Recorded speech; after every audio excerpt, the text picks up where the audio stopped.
Hey everyone, it's Blake. Welcome in to episode number 43 of our WWE 2021 save and TEW 2020. This is Unforgiven, our Raw branded pay-per-view here, and there's a lot happening on this particular show, and it will sort of begin a very interesting direction for Raw over the next month or so. I kind of teased that in the preview, but it's going to be a wild month of Raw. I will say that.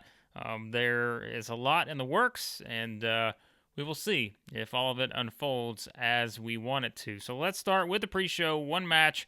Mustafa Ali gets the win over Akira Tozawa, 524, 51 overall. Not a great match, but it's fine. It's a pre-show. Ali's just kind of, since the trade from SmackDown, we put him in that match with Cesaro. He lost that. He's just kind of been hovering around a little bit, but he'll get back into the mix here soon enough.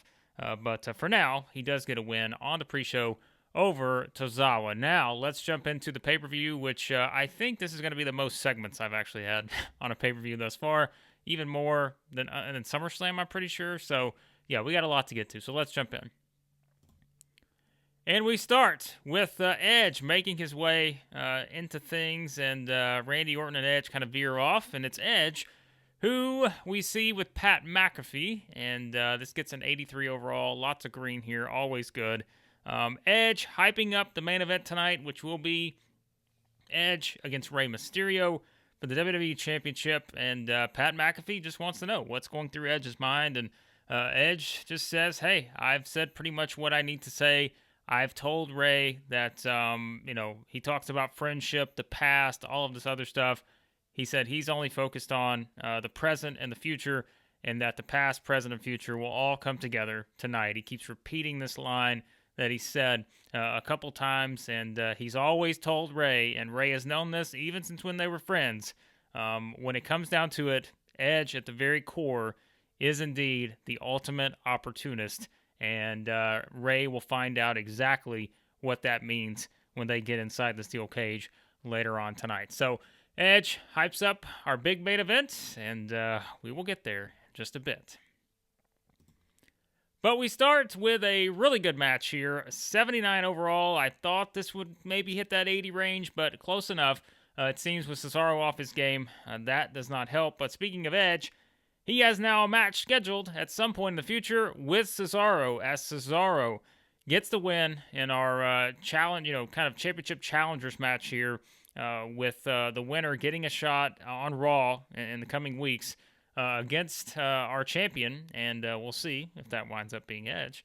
21:53, so I gave these guys a little time here, but it was Cesaro getting the win, and you see, just having Cesaro off his game, that's probably the difference between this hitting that 80 mark. I said before, I think this is a show that we could have several matches in that 80 range. I mean, really, realistically, 4 or 5 perhaps could hit that 80 range, and that's, really, that's unlike anything we've had before on any of our pay-per-views. So, pretty good match here. I mean, I'm not going to be disappointed with the 79.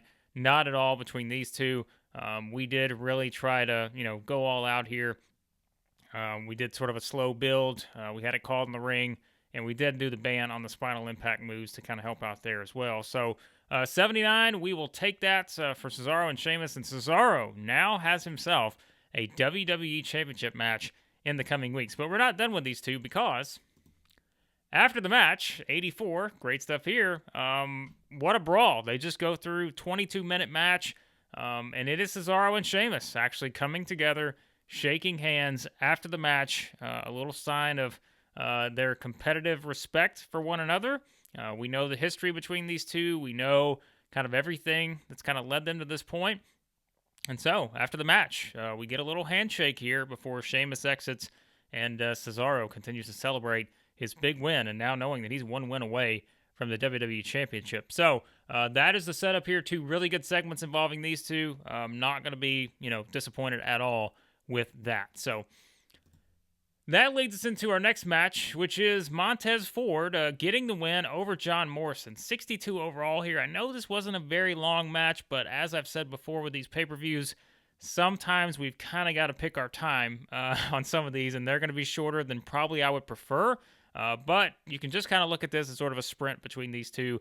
7-minute match. I know that's very short for a pay-per-view, but it is kind of a sprint. We can play it up that way given just how these two wrestle. I mean, very charismatic, energetic guys who can do a lot in the ring. So that was all Montez Ford needed to get the win in 7:07 here with the Frog Splash. So we get the crowd buzzing with this one. Pretty good performances from both men here. But I don't know what I was expecting from this one. I knew it was going to have to be a little bit shorter because of everything we have to get to on this pay-per-view. We've got a lot of angles too. So it was just one of those where, we'll take the 62 and kind of move along and see what this does for Montez Ford's popularity moving forward. But it is Montez getting his first big singles win on pay-per-view here in our save. And then we come out, the champions, Shayna Baszler, Sonya Deville, Women's Tag Team Champions, are coming out, and they want to know, are they going to have a match tonight or not? They are just curious. Hey, we were supposed to have a match. We took out Io Shirai. She can't perform. Liv Morgan doesn't have a partner. What's it going to be? Like, they are not waiting around here. They're the champions. They're not, basically doing anything for anyone. They're going to do everything on their own terms. But that brings out Stone Cold Steve Austin, who says that he has indeed found Liv Morgan a partner. And he says there will be a WWE Tag Team Championship match here on the women's side. And who's that going to be? Well, we're about to find out. 66 overall, as it is a pretty good, little segment here. And we put Austin with these two to hopefully continue to help them out in terms from a popularity standpoint. Pretty good segment. And we know Sonya continuing to benefit from the public support. So we have our championship match. And before we get there, Steve Austin is going to reveal the partner for Liv Morgan. And in a 71 overall, I'll take that. It is Stone Cold Steve Austin announcing that Toni Storm is going to be Liv Morgan's partner for this Women's Tag Team Championship match. As you know, I mentioned it. I looked at a lot of different scenarios here, and there just was not one that I loved completely. There were some options that I looked at. I talked about sort of the whole Dakota Kai and Raquel Gonzalez going to SmackDown, how that could have been a thing we could have done had I already built in storylines for those two. So we really didn't have a lot of options here on this quick a notice. I mean, we had no television to build anything up. So I kind of looked around and was thinking, well, do we scrap the match? Do we do the match? And ultimately, I just looked at it. Toni Storm was going to get called up eventually. She was already in a storyline I had in the works. It was going to happen, in the near future. But I was like, all right, we're just going to push this up. So that's what we did here. We make it Toni Storm, and that was kind of the thinking there. Her skills are very good in this particular save. Like, she's got a lot of star quality, which I love. You guys know this. I really tend to lean towards the people with the star quality. And she's just got a lot of good skills in the ring. So I think it's a good fit. And we're just having to replace women left and right on Raw. So adding Toni Storm, we'll take that. Let's see if her first match on the main roster is going to result in a championship victory. And it does not, as it is Sonya Deville and Shayna Baszler getting the win over Liv Morgan and Toni Storm. Deville forces Liv Morgan to tap, and this is, officially now their first defense of the WWE Women's Tag Team titles. Baszler leads the way in performance at 61, and at 56, I mean, like I said, I wasn't expecting much here, just given having to, sort of plug and play on this with bringing in Storm, and, there wasn't a ton of build to this, as we pointed out before, but sometimes we just kind of have to throw together some matches, and this was unfortunately one of those that, from the very beginning, seemingly, there wasn't a ton of direction for this, but when Shirai went out, that sort of changed the plans we had afterward, I will say that, but we bring in Toni Storm, and so we'll see where things head from here, but our tag team champions retain here, and a solid match, but nothing spectacular. And then we get a promo from AJ Styles, hyping his upcoming match with Kevin Owens for the United States Championship 91. Great stuff from AJ here. And AJ Styles says, he's talked about it. He's said it before. Everybody better hope that he wins this match. For Kevin Owens' sake, for the sake of WWE, he has to win this match. He has to. He's the phenomenal one. He points at his elbow pads. He shows all the stuff that say phenomenal one, his tights, his elbow pads, knee, all this stuff. He says he has to prove that he's the phenomenal one. And if he can't do that, it's not going to be good for Kevin Owens or the WWE. And so that is kind of AJ's ominous message here ahead of this championship match. And let's see how it turns out. Kevin Owens, AJ Styles, the rematch. Let's see what we get. And in a 75 overall, it is Kevin Owens defeating AJ Styles once again. 14-41 here. The pop-up powerbomb does it. That is Kevin Owens' 7th U.S. title defense since we've had this open challenge, and he won the belt back towards the start of our save. Owens great, 82 overall here. Styles 72. I would have liked this to be a little bit better, but I think what it comes down to is really rather simple. Is that when we look at all of this, I assumed this was the case. The declining physical ability for AJ has really knocked down his matches quite a bit. I'd say we've seen that a lot, and I assumed that was going to be the case, and it was. It's fine. We'll take it at a 75. This is part of sort of a bigger idea we have in the works, but again, I think it's kind of what we come to expect with AJ. I don't know that we're going to have a lot of AJ matches that are going to hit that 80 or 85 or anything like that at this point. I think it's the declining physical ability and such is probably going to play into it. But Kevin Owens gets the win, and afterwards, it is AJ Styles sitting in the ring. He has his hands in his head, and he removes his elbow pads, his wristbands. He starts taking all of that off very slowly. He throws them down to the mat, and all of a sudden AJ Styles just gets up and he walks quietly out of the ring and makes his way to the back. So clear frustration for AJ Styles after losing yet again, and throws off the elbow pads, throws off the wristbands, and clearly a very dejected AJ Styles here coming out of this loss.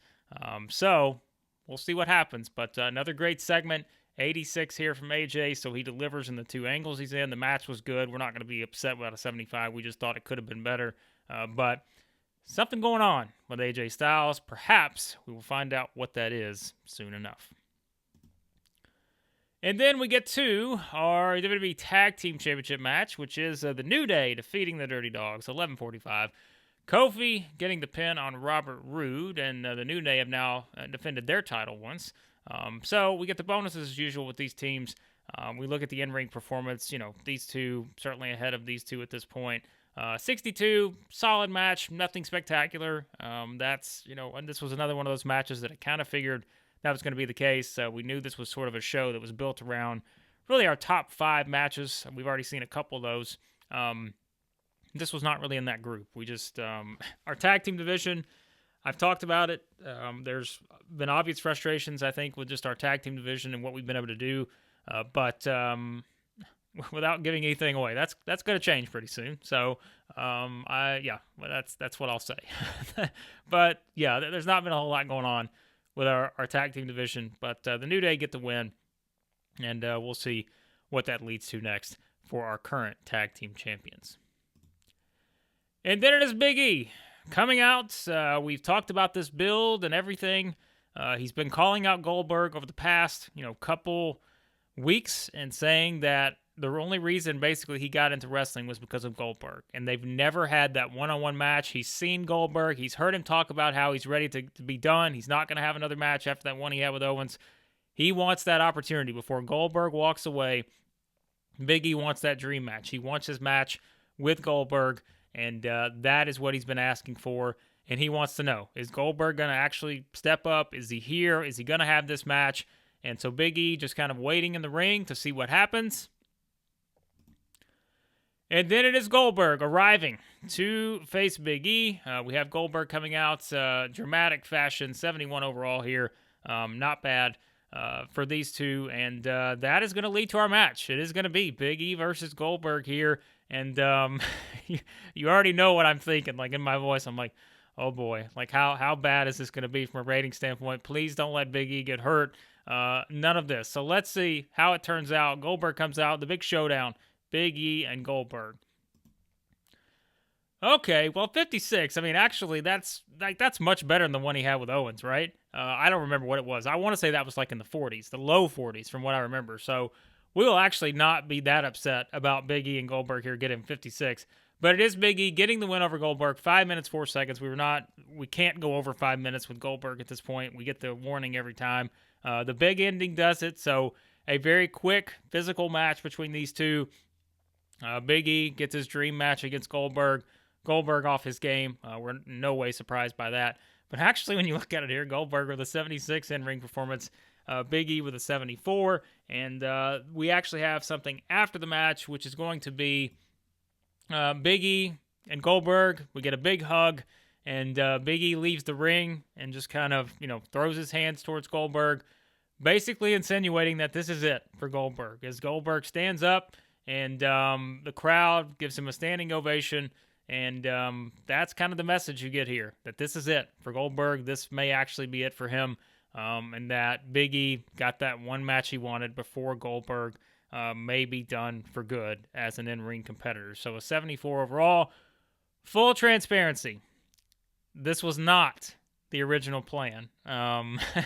This was not the direction I was actually going to go in, but without being able to spoil anything, there was another plan that I had in place, but we had something, sort of an issue where we could not pull off that plan. So that made me have to call an audible here, and it really, I had to call an audible pretty quickly because this was, again, from the start, this was not really the plan, was to actually go through with this and do it this way, but we just had to call an audible. That's what I can tell you on that is we had another plan in place. It didn't work out, so we actually had to go through with this. And I don't think it's anything, from this standpoint, we talked about it with Kevin Owens.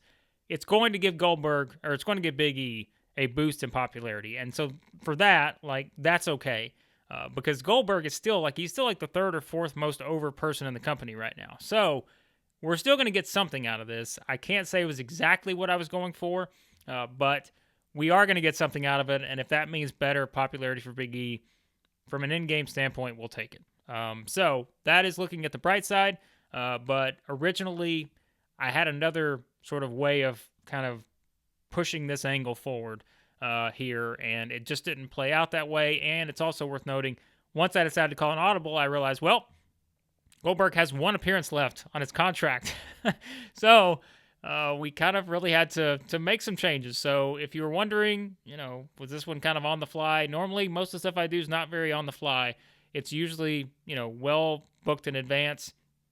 This was a little more on the fly. I don't mean in terms of, just one episode, all of a sudden I had to come up with this, but this was a little more impromptu in what we had to do here with this. But hopefully at some point I'll be able to circle back around to this and say, okay, here's what we were actually wanting to do with Big E at Unforgiven. But we'll see if we get there. So there you go. Big E gets the win. Maybe it for Goldberg. There you go.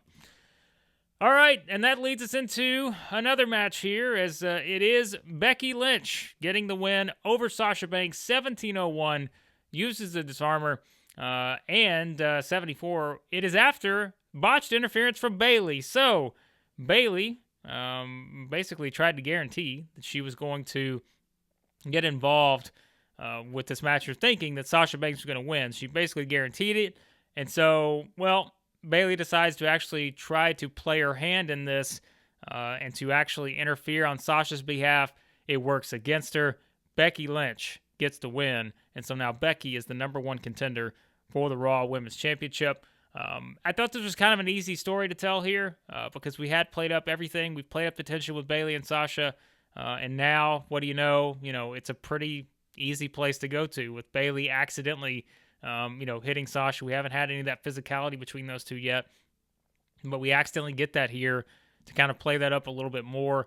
So I will say this, I thought this would be better too. I thought this match would be a little bit better, and didn't quite hit that level I wanted it to. So to this point, I'd say some of the matches have been a little disappointing, but I mean, you kind of understand at this point is what you're getting. If we look at how we booked this, we did sort of work, kind of a slow build on this one too. Call in the ring, Bayley or Banks should be accidentally hit by Bayley as the finish. So that was kind of, we tried to implement everything the best we could on that. So 74 though, we'll take it. Not bad, but we would have liked this to be a little bit better, probably as well. But after the match, that's where the heat picks up. 86 overall, as it is Sasha fuming as she goes face-to-face with Bayley as Becky Lynch makes her way out of the ring and just watches from afar. So the tension more and more building here as Sasha seemingly wants to break. She doesn't. She just goes face-to-face with Bayley before deciding to leave the ring. So that's kind of the setup there. As it is Sasha clearly starting to get very frustrated with how things are turning out here. Bayley's still the Raw Women's Champion. Becky's the number one contender, whereas Sasha, she's now left out of the mix. So what does that lead to? We will find out soon enough. And then Daniel Bryan, backstage. He's got the match coming up with Randy Orton, 84 overall here. This is Bryan saying Orton cost him the championship at SummerSlam. And he has said he's going to get his revenge on him, and he's going to take care of business tonight. And he is going to take all of his aggression and frustration out on Randy Orton for what he's done to him. And that's the goal. Man of few words here as Daniel Bryan is just ready to go out and destroy Randy Orton. Let's see what happens on that.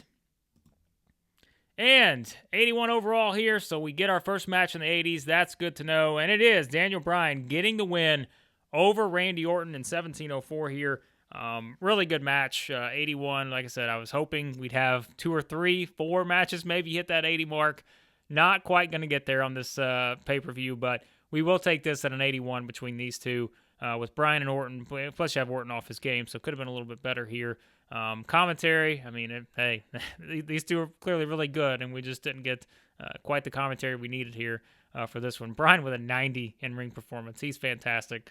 So there you go. Bryan gets his revenge on Randy Orton, and we get the setup here. Remember, the stipulation for our main event, as this is our semi-main event, and Orton has just been taken out by Daniel Bryan, a grueling match, 17 minutes, and now, before Orton can do anything else,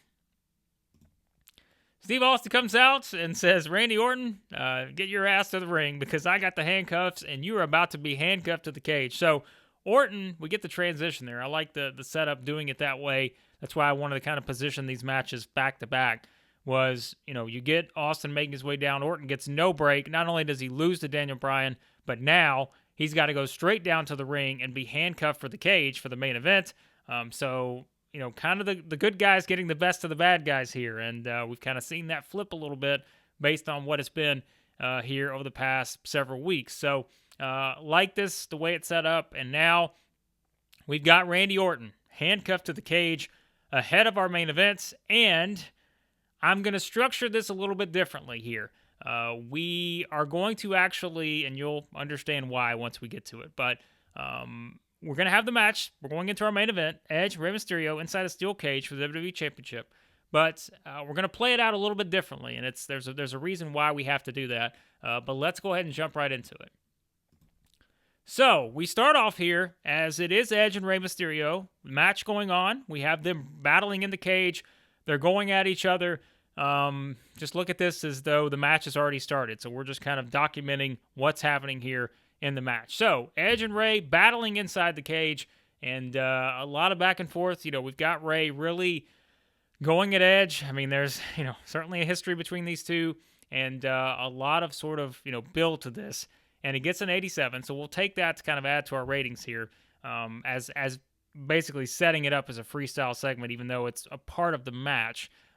That's how we wanted to structure this. But we get to the point where Rey Mysterio has the advantage. Randy Orton's handcuffed in the cage. He can't do anything. And Rey Mysterio has the advantage. He's seemingly about to do this. Edge is down and out. And Rey with all the momentum. And then we hear the crowd pop. And you would think maybe that's just because Rey Mysterio is taking care of business in the ring. And perhaps it is, but there's another reason the crowd all of a sudden begins to stir, and that is because they see two figures make their way out of the crowd, and now we have two figures climbing each side of the cage and making their way into the cage.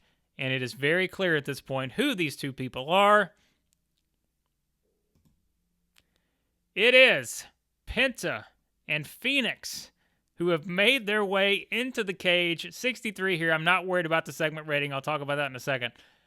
They have made their way into the cage, and they are going at Rey Mysterio.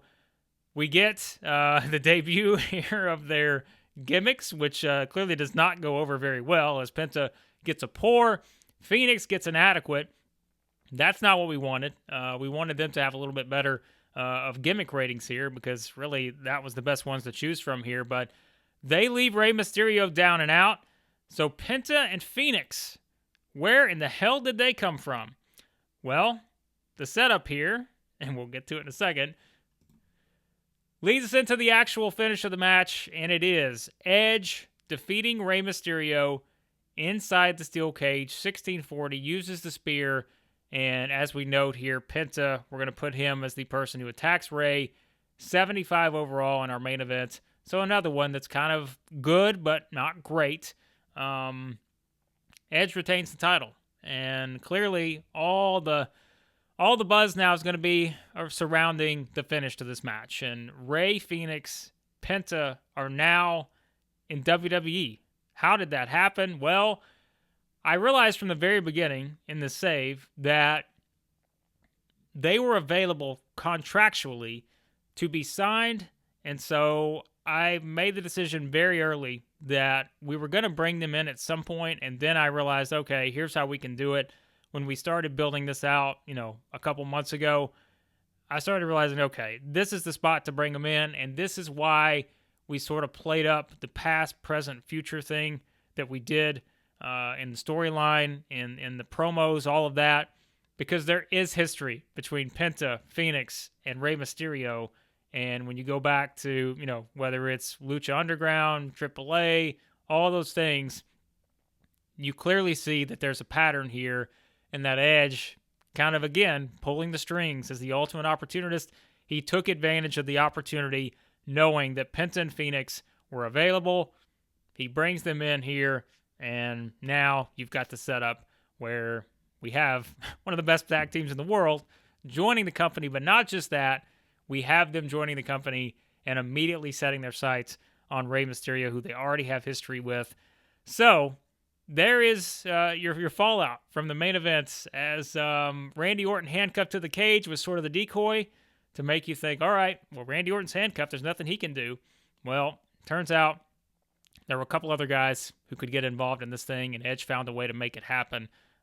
So there you go. Edge still the WWE champion, and still kind of going back to his old ways of really living up to being the person that is the ultimate opportunist. And in this scenario, it results in Penta and Phoenix making their way into a WWE ring and going after one of their former foes in Rey Mysterio. So there you go. There's your main event. 75, like I said, would have liked it to be a little bit better. But a lot of good stuff on this card. I can't say there was anything just completely stand out from a match rating standpoint, but we advanced a lot of different stories, and we set up a lot of different stories moving forward. So that was the big goal here. We get an 80 overall. I mean, not our best pay-per-view to this point from a rating standpoint. We did, increase our popularity in 4 different regions, but like I said, this was not a bad pay-per-view, but I think we go back to kind of some of the matches like Cesaro and Sheamus, that gets close to an 80. I certainly would have liked, Owens and Styles to be a little bit better than the 75, but it's fine. Big E Goldberg, I think that exceeded expectations for me, so I'm not even going to be upset about that. Becky and Sasha, I would have liked to be a little bit better to 74. Orton and Bryan, I'm not going to be upset about with an 81 there for that one. And then the main event, I mean, Rey is another one that has declining physical ability, so again, not surprised that didn't hit, too high. I mean, I think it could have got close to an 80, but not surprised it didn't hit too high. And by the way, on the Lucha Brothers debut here, 63, in the game, they're not that over. I think their overness, I want to say, is like upper 50s, low 60s. So I think that's why, if you're like, whoa, why did that only get a 63? I think we have to remember that when I started this game in June, for whatever reason, their overness just was not, was not at a higher level. It was still like at an upper 50, lower 60, and it really hasn't changed all that much with how they've been booked in AEW. So they are officially under contract, though, to WWE now. So we've played this game for 4 months now, and it's actually the first AEW signings we've had actually bringing people over from AEW to WWE. And I just knew I had to take advantage of that one because the tag team division right now is not great for us. And it was just the perfect storyline to throw them into just based on the history that they have with Rey. Edge continues to find a way no matter what to get it done. So that was Unforgiven, an 80. Won't be upset about that. Anytime we hit that 80 or above, I'm okay with it. So there you have it. Let's see what we need to, actually we got to make some speeches. And then we'll see what we need to get to before we wrap up. We are going to single out Daniel Bryan here and compliment him on a great performance. We are going to, give Rey, let's give Penta and Rey Fenix a little good performance here for what they do in their, set up here and making their debut. So let's do that, and then we will get to what we need to get to before we wrap up this episode. All right, so Unforgiven, excellent, struck gold. Even though I'm a little bit disappointed, not that disappointed, but I would have liked the match ratings to be a little bit better. But we still delivered on a lot of stuff. As you see here, the big story is that Goldberg has left WWE. So his contract came up. We didn't extend it. There was only one appearance left. That was it. So that was sort of the send-off for Goldberg based on what we did, and that's kind of why we decided to eventually go that way after our initial plan didn't pan out. So let's see what else we need to get to here. We've got contracts we need to extend. We'll get into that here. Goldberg is officially gone from the company. Brock Lesnar's back. We sent him away. I said I just don't really have a lot for Brock to do right now, so we just keep sending him away and bringing him back. John Moxley signing, we already got into that, I think. Danny Limelight injured. He was on my short list. And so, viewing figures, 3.22 million. We will take that. So, there you have it. That was Unforgiven. And again, I would love your feedback. Always enjoy it. Be sure to like, share, subscribe, all that good stuff. We've got some pretty fun stuff in the works on Raw. I can't even tell you how excited I am about sort of the next steps for Raw over the next month or so. Specifically, although we have got a lot of momentum on SmackDown right now too. So there's a lot happening in our save and series, and we're really starting to, find some good little storyline nuggets that I think you'll see play out both on Raw and SmackDown here in the coming weeks. So again, be sure to leave your feedback. Let me know what you thought about Unforgiven. We've got a new tag team, and we've got potentially a lot more on the way here on the series. So next episode will be the state of WWE for October, as we always do. The end of month thing, we'll look at some popularity. We'll talk a little bit more about the signing of the Lucha Bros and kind of the expectations there moving forward. After that, we will jump back into things on the SmackDown side, and we will have the first episode of our WCW 1998 save that we're going to be starting here as well. So that'll all be coming up here very soon. So thanks as always for watching, and thanks as always for your great feedback. And on the next episode, it will be the State of WWE for October.